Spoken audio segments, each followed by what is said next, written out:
Kuatkan dan teguhkan hatimu. Jangan takut dan tawar hati, sebab Tuhan besertamu. Kuatkan dan teguhkan hatimu. Yesus Tuhan berjalan di depanmu, berikan kemenangan. Yesus Tuhan berjalan di depanmu, berikan kemenangan.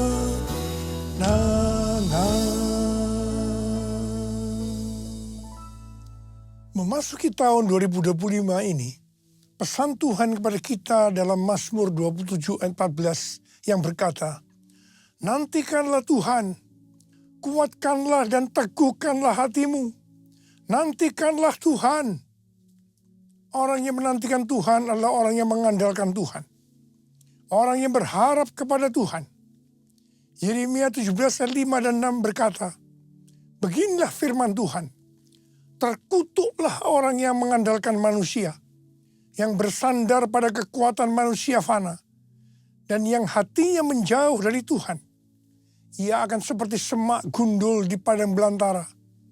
Ia tidak akan melihat datangnya keadaan baik. Ia akan tinggal di tanah tandus di padang gurun, di padang garam yang tidak berpenduduk. Yeremia 17 ayat 7 dan 8 berkata, diberkatilah orang yang mengandalkan Tuhan, yang mempercayakan dirinya pada Tuhan. Ia akan seperti pohon yang ditanam di tepi air, yang merambatkan akar-akarnya ke tepi sungai, dan tidak takut akan datangnya panas terik, yang daunnya tetap hijau, yang tidak khawatir dalam tahun kekeringan, dan yang tidak berhenti menghasilkan buah. Memasuki tahun 2025, tahun yang penuh dengan ketidakpastian, bencana alam, akibat perubahan iklim yang makin hebat, peperangan yang makin intens, krisis ekonomi yang semakin menjadi-jadi.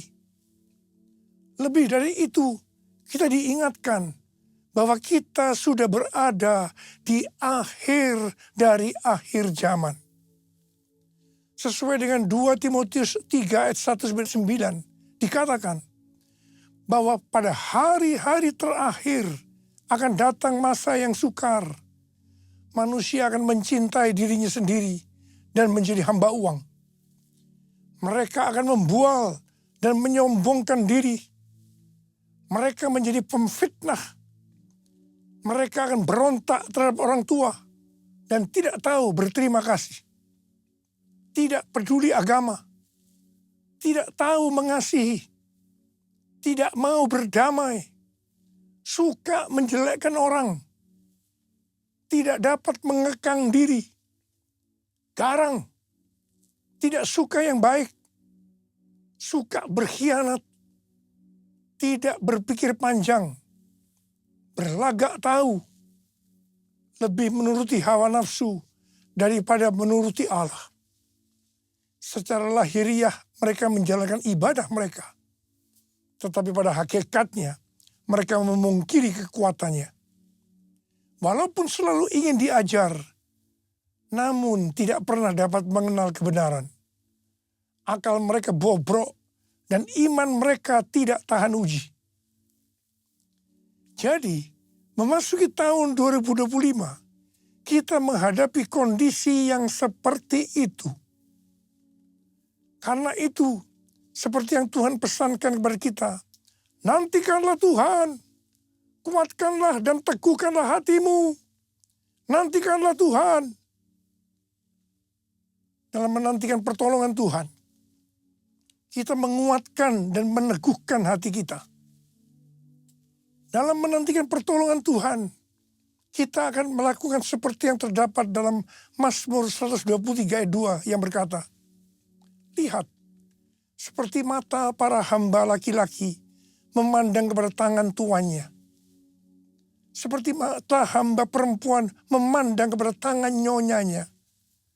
demikianlah mata kita memandang pada Tuhan Allah kita, sampai Ia mengasihani kita.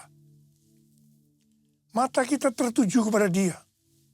Artinya kita harus berharap hanya kepada Dia, tidak kepada yang lain-lain. Sampai Ia mengasihani kita. Artinya menjawab apa yang menjadi pergumulan kita.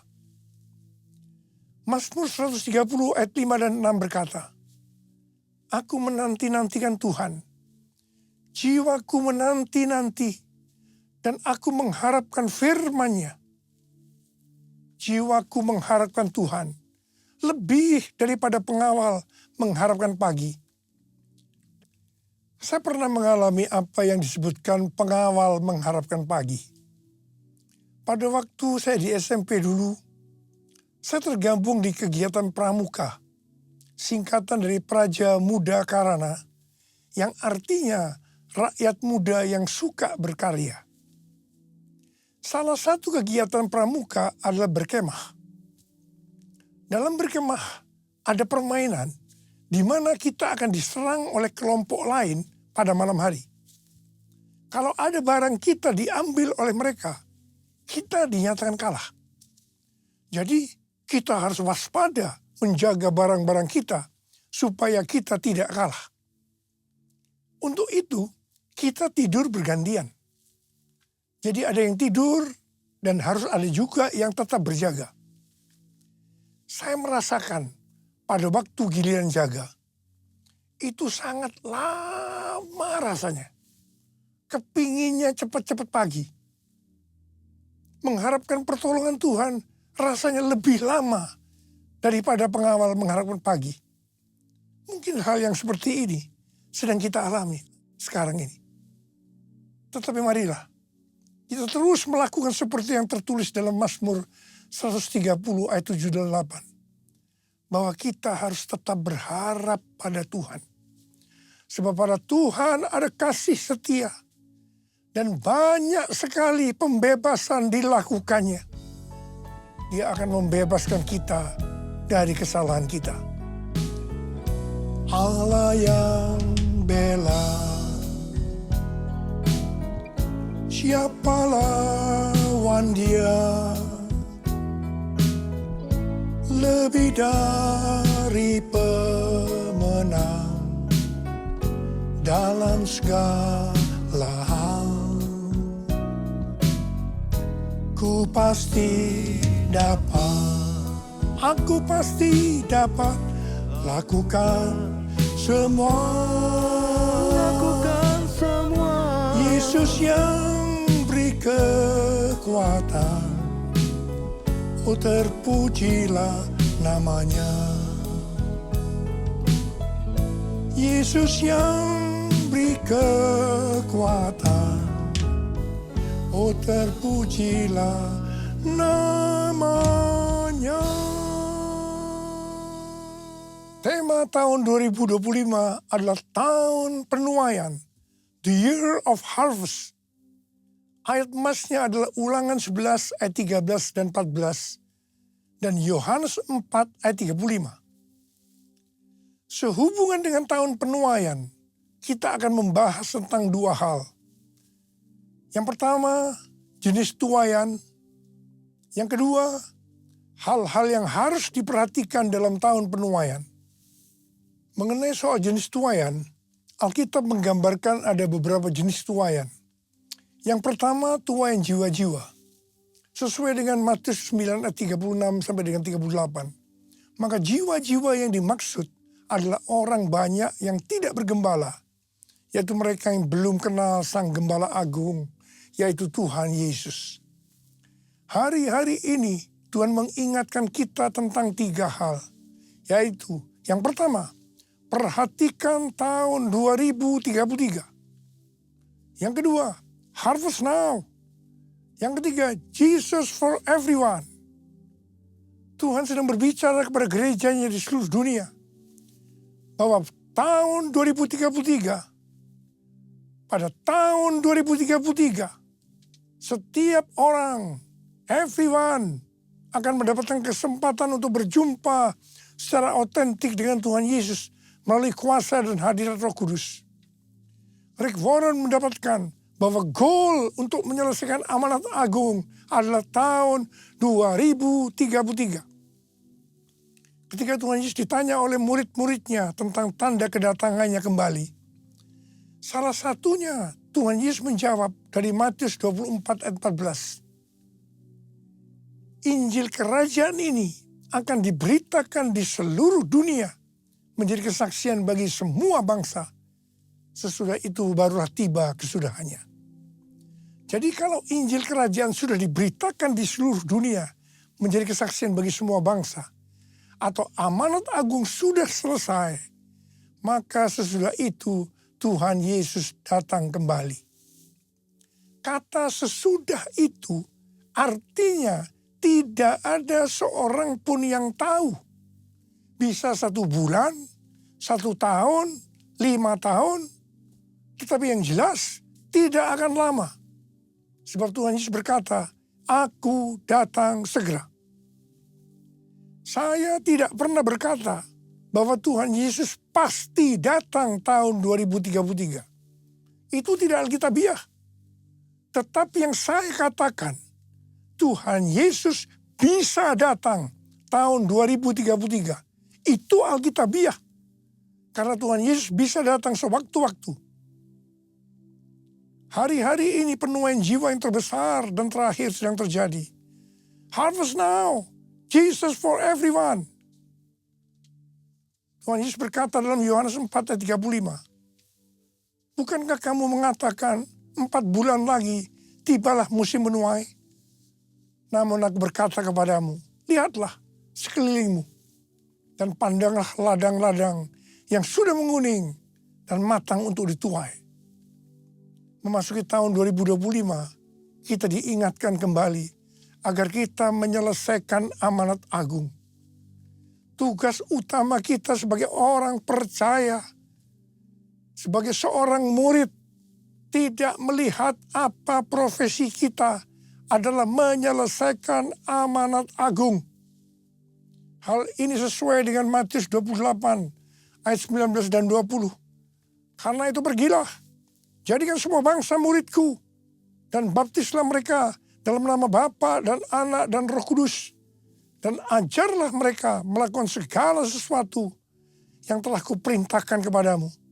Ketahuilah, aku menyertai kamu senantiasa sampai akhir zaman. Menyelesaikan amanat agung adalah menjadikan semua bangsa itu murid Tuhan Yesus. Hanya murid yang bisa memuridkan. Karena itu kita harus terlebih dahulu menjadi murid Tuhan Yesus. 1 Yohanes 2 ayat 6 berkata, siapa yang mengatakan bahwa ia tinggal di dalam dia, ia wajib hidup sama seperti Kristus telah hidup. Kalau kita hidup sama seperti Kristus telah hidup, maka kita akan menjadi serupa dengan gambarnya. Kita adalah murid-murid Tuhan Yesus. Jesus for everyone, Jesus for everyone, Jesus for everyone, Jesus for everyone, Jesus for everyone, Jesus for everyone, Jesus for everyone, Jesus for everyone. Mengenai jenis tuaian yang kedua adalah tuaian buah roh. Roma 7 ayat 4 berkata, sebab itu, saudara-saudaraku, kamu juga telah mati terhadap hukum Taurat oleh tubuh Kristus, supaya kamu menjadi milik orang lain, yaitu milik Dia yang telah dibangkitkan dari antara orang mati, agar kita berbuah bagi Allah. Jadi kita yang telah dibebaskan dari kuasa dosa, hidupnya harus berbuah bagi Allah. Buah harus dituai. Artinya harus menghasilkan tuaian buah roh. Dengan kata lain, dalam hidup kita harus ada buah roh. Galatia 5, 22 dan 23 berkata, tetapi buah roh ialah kasih, sukacita, damai sejahtera, kesabaran, kemurahan, kebaikan, kesetiaan, kelemah lembutan, penguasaan diri. Tidak ada hukum yang menentang hal-hal itu. Salah satu aspek dari buah roh adalah kelemah lembutan, yang dapat diartikan juga sebagai kerendahan hati, humility. Kita semua harus rendah hati. Jangan sombong, jangan congkak. Karena Allah menentang orang congkak, tetapi mengasihani orang yang rendah hati. Ini dituliskan di 2 ayat, yaitu 1 Petrus 5 ayat 5 dan Yakobus 4 ayat 6. Ini berarti peringatan yang sangat serius dari Tuhan. Dalam Amsal 16 ayat 5 berkata, setiap orang yang tinggi hati menjijikkan bagi Tuhan. Ia pasti tidak akan luput dari hukuman. Amsal 16 ayat 18 berkata, kecongkakan mendahului kehancuran dan tinggi hati mendahului kejatuhan. Karena itu saya mengingatkan kepada kita semua, jangan sombong, jangan congkak, jangan tinggi hati. Jenis tuaian yang ketiga adalah tuaian berkat. Sesuai dengan Ulangan 6 ayat 6 sampai dengan 11 dikatakan bahwa Tuhan akan memberikan kepada umatnya, yaitu kepada kita semua, kota yang tidak mereka dirikan, rumah yang tidak mereka isi, sumur yang tidak mereka gali, dan kebun anggur yang tidak mereka tanam. Meskipun melibatkan usaha manusia, tuaian berkat bagi kita sesungguhnya adalah anugerah Tuhan. Mengenai melibatkan usaha manusia, kita harus mengingat apa yang dikatakan Amsal 10 ayat 22 yang berkata, berkat Tuhanlah yang menjadikan kaya, jerih payah tidak akan menambahinya. Di sini dikatakan, bukan karena jerih payah itu yang membuat kita jadi kaya, tetapi semata-mata karena berkat Tuhan. Tetapi kita harus rajin, tekun melakukan tugas kita, bekerja keras dan cerdas, bukan bermalas-malasan. Katakan amin. Jadi kalau kita menerima tuaian berkat, sesuai dengan Ulangan 6 ayat 12 dikatakan, jangan sampai kita melupakan Tuhan. Firman Tuhan berkata dalam Yesaya 60 ayat 1, bangkitlah, menjadi teranglah, sebab terangmu datang dan kemuliaan Tuhan terbit atasmu. Kalau kita lakukan itu, maka kita akan mengalami seperti Yesaya 60 ayat 5 yang berkata, pada waktu itu engkau akan heran melihat dan berseri-seri. Engkau akan tercengang dan akan berbesar hati. Sebab kelimpahan dari seberang laut akan beralih kepadamu. Dan kekayaan bangsa-bangsa akan berpindah kepadamu. Sesuai dengan yang dikatakan dalam Yesaya 61 ayat 6. Maka kalau kita disebut imam Allah dan menjadi pelayan Allah, maka kita akan menikmati kekayaan bangsa-bangsa. Dan akan memegahkan diri dengan segala harta benda mereka. Haleluya. Tuhan mengingatkan kita bahwa tuaian berkat yang diberikan kepada kita bukan hanya untuk pribadi kita, tetapi lebih dari itu untuk menyelesaikan amanat agung. Katakan amin. Jenis tuaian yang keempat adalah tuaian di bumi. Sesuai dengan Wahyu 14 ayat 18 sampai dengan 20. Bahwa di akhir zaman, malaikat Allah akan menuai di bumi dengan mengumpulkan orang fasik untuk penghukuman Allah.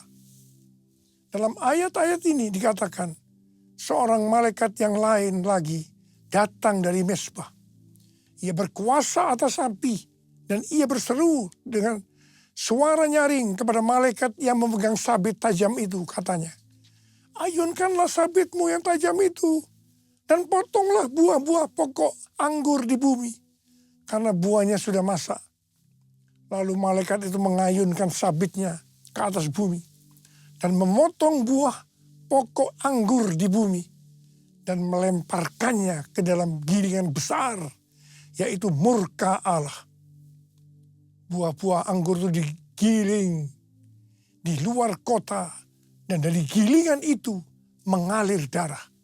Tingginya sampai ke kekang kuda dan jauhnya 300 kilometer. Ada yang menafsirkan bahwa ini adalah perang Harmagedon. Hari-hari ini kita sedang melihat peperangan antara Israel melawan Hamas, Hizbullah, Houthi, Iran yang makin intens. Demikian juga perang antara Rusia dan Ukraina yang tensinya makin tinggi. Semua yang terjadi ini pada akhirnya akan menuju perang besar, yaitu perang Harmagedon. Mungkin itu juga yang dikatakan orang perang dunia ketiga.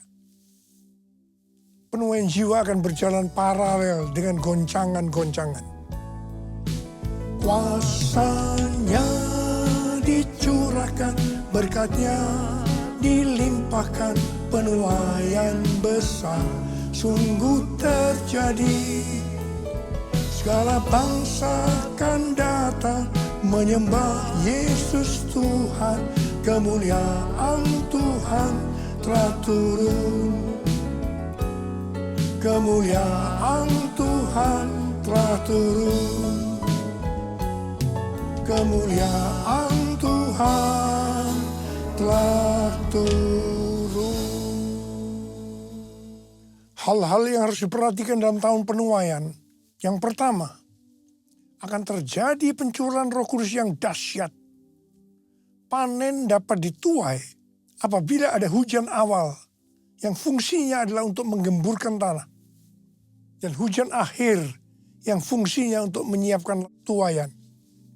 Ulangan 11 ayat 13 sampai dengan 14 berkata, jika kamu sungguh-sungguh mendengarkan perintah yang kusampaikan kepadamu pada hari ini, dengan mengasihi Tuhan Allahmu, dan beribadah kepadanya dengan segenap hatimu dan segenap jiwamu, maka ia akan memberikan hujan untuk tanahmu pada masanya. Hujan awal dan hujan akhir, sehingga engkau dapat mengumpulkan gandum, anggur, dan minyakmu. Yang dimaksudkan dengan hujan akhir adalah pencurahan Roh Kudus di hari-hari terakhir ini, yang akan mempersiapkan tuaian jiwa yang terbesar. Dan yang terakhir, itu adalah Pentakosta yang ketiga. Pada tanggal 23 sampai dengan 25 Oktober 2024, diadakan simposium Pentakosta ketiga di Church of God, Cleveland, Tennessee. Simposium Pentakosta ketiga artinya hanya membicarakan Pentakosta ketiga. Ini adalah hari yang bersejarah. Pertanyaannya, mengapa harus di Amerika? Hal ini sesuai dengan nubuatan C.D. Jacobs bahwa gerakan Pentakosta ketiga dari timur ke barat dan kembali ke Yerusalem. Barat yang dimaksudkan adalah Amerika Serikat. Jadi dari Amerika Serikat, Pentakosta ketiga akan menyebar ke seluruh dunia. Yang kedua, hal-hal yang harus diperhatikan dalam tahun penuaian adalah hukum tabur tuai. Seperti yang terdapat dalam Galatia 6 ayat 7b sampai dengan 10 yang berkata, karena apa yang ditabur orang, itu juga yang akan dituainya. Sebab siapa yang menabur dalam dagingnya, ia akan menuai kebinasaan dari dagingnya. Tetapi siapa yang menabur dalam roh, ia akan menuai hidup yang kekal dari roh itu. Janganlah kita jemu-jemu berbuat baik. Karena apabila sudah datang waktunya, kita akan menuai jika kita tidak menyerah. Karena itu, selama masih ada kesempatan bagi kita, marilah kita berbuat baik kepada semua orang, tetapi terutama kepada saudara-saudara seiman kita.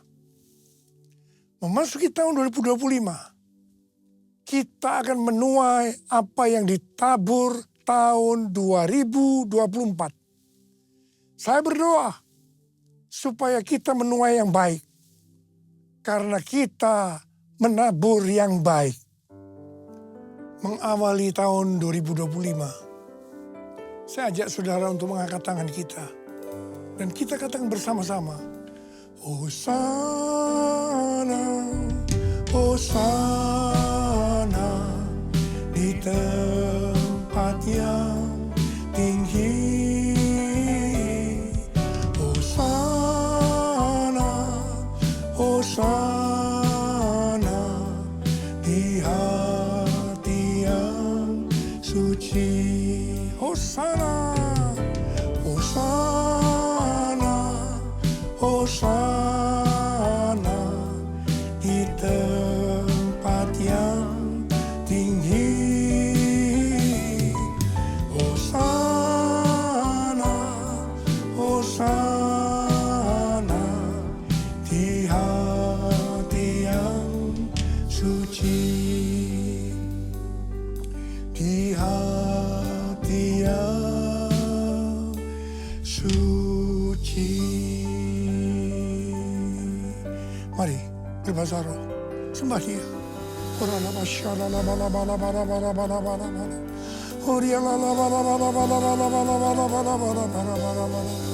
Sembah Dia, sembah Dia, sembah Dia, sembah Dia, sembah Dia. Tuhan, kami berdoa buat anak-anak-Mu Tuhan, memasuki tahun 2025. Curahkan pengurapan-Mu pada kami semua Tuhan. Curahkan, terima pengurapan Tuhan, terima. Terima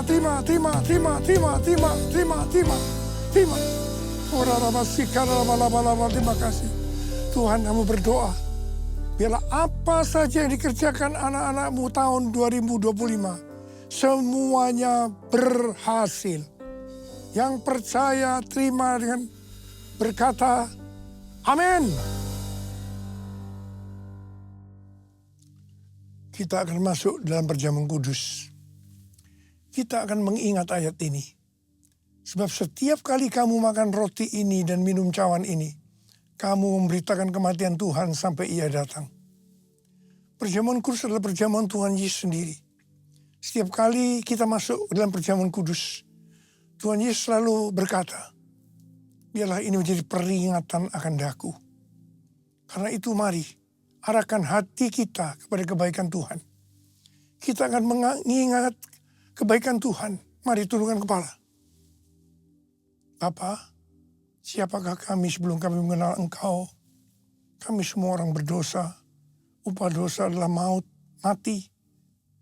Tapi Engkau yang tidak berdosa telah dijadikan dosa oleh karena kami. Engkau harus turun dari sorga mulia, mati ganti kami dengan penderitaan yang luar biasa. Sungguh kalau kami pikirkan betapa baiknya Engkau ya Aba. Engkau jadikan kami sebagai anak-anak-Mu.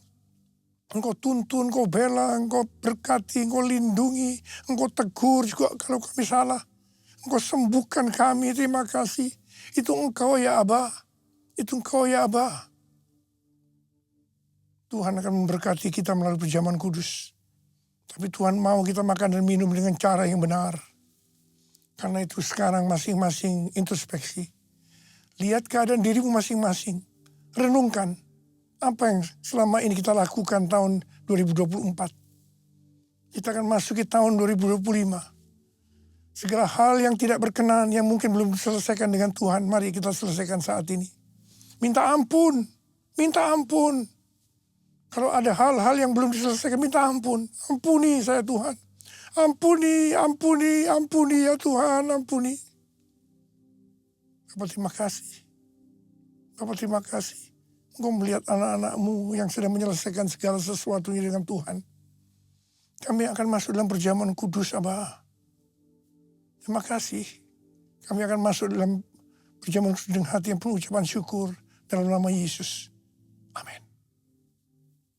Saudara, mari angkat roti di tangan kanan kita tinggi-tinggi. Sebab apa yang telah kuteruskan kepadamu telah aku terima dari Tuhan. Yaitu bahwa Tuhan Yesus pada malam waktu Ia diserahkan mengambil roti. Dan sesudah itu Ia mengucap syukur atasnya. Ia memecah-mecahkannya dan berkata, inilah tubuhku yang diserahkan bagi kamu. Perbuatlah ini menjadi peringatan akan aku. Saya dikasih Tuhan, bukankah roti yang kita pecah-pecahkan ini adalah persekutuan kita dengan tubuh Kristus. Mari kita makan dalam nama Yesus.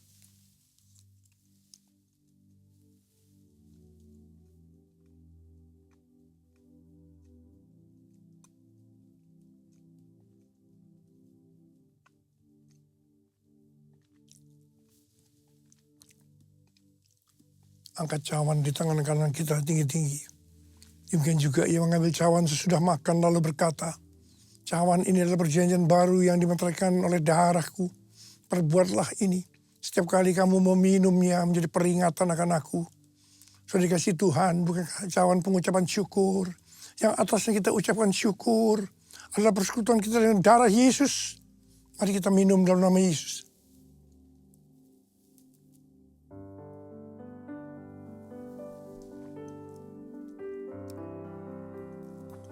Ucapan syukur dan terima kasih. Dengan suara, jangan diam. Tuhan terima kasih. Terima kasih ya Tuhan, terima kasih. Terima kasih ya Tuhan, terima kasih.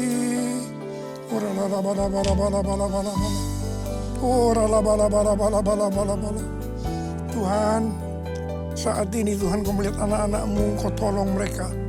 Saat ini kau sedang menyembuhkan yang sakit, sedang membebaskan yang terikat, menghibur yang susah, menguatkan yang lemah, memberikan pengharapan-pengharapan yang baru bagi yang datang dengan keadaan putus pengharapan.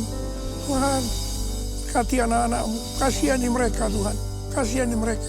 Tuhan terima kasih, Tuhan terima kasih, terima kasih. Terima kasih Yesusku, terima kasih Yesusku. Puji syukur hanya bagi Tuhanku. Terima kasih Yesusku, terima kasih Yesusku. Puji syukur hanya bagi Tuhanku. Terima kasih Tuhan. Terima kasih Yesusku, terima kasih Yesusku. Puji syukur hanya bagi Tuhanku. Terima kasih Yesusku, terima kasih Yesusku. Puji syukur hanya bagi Tuhanku. Puji syukur hanya bagi Tuhanku.